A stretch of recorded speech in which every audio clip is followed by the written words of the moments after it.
Hello, good day mga bishi. Pupunta kami ngayon sa Patong.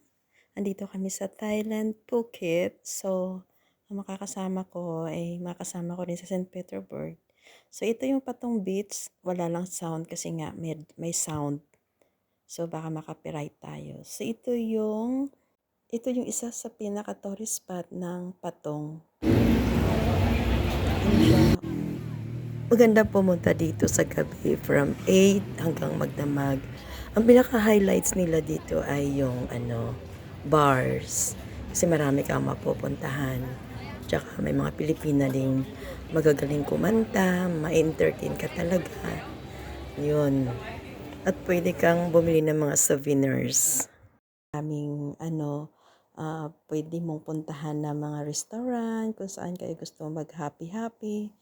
So, ayan, nag-enjoy naman kami kahit hindi kami pumunta sa loob. Yung ganitong Thailand, oh.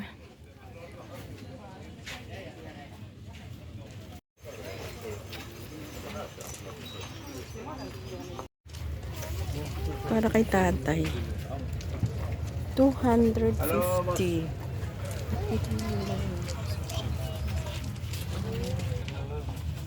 The red is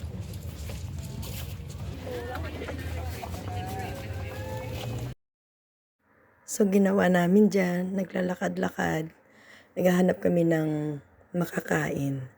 So, kumain kami sa restaurant. Nakalimutan ko lang mag-video. Kaya, sayang.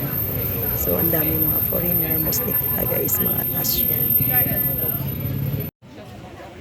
Alam mo yung feelings na nasa Pilipinas ka na. Kasi namimiss ko talaga yung pagkain sa Pilipinas. So, hindi din malayo yung pagkain nila sa pagkain natin. Kaya talagang nag-enjoy kami dyan. Pati yung buko nila. Katulad din sa Pilipinas. Kaya nagtaka din ako bakit tinawag nilang Patong Beach. Ayun pala, sa likod niyan ay may beach talaga. So, hindi lang siya nakikita kasi yung front niyan, yan ay yung harap na yan. So, yung likod na yan, ng dragon, na yan, is beach na yan. So, kaya tinawag siyang Patong Beach. Cute, di ba? So, nag-enjoy talaga kami guys. Tapos, ayun, nag-ayaya na kami mag-uwi kasi 12 o'clock early in the morning.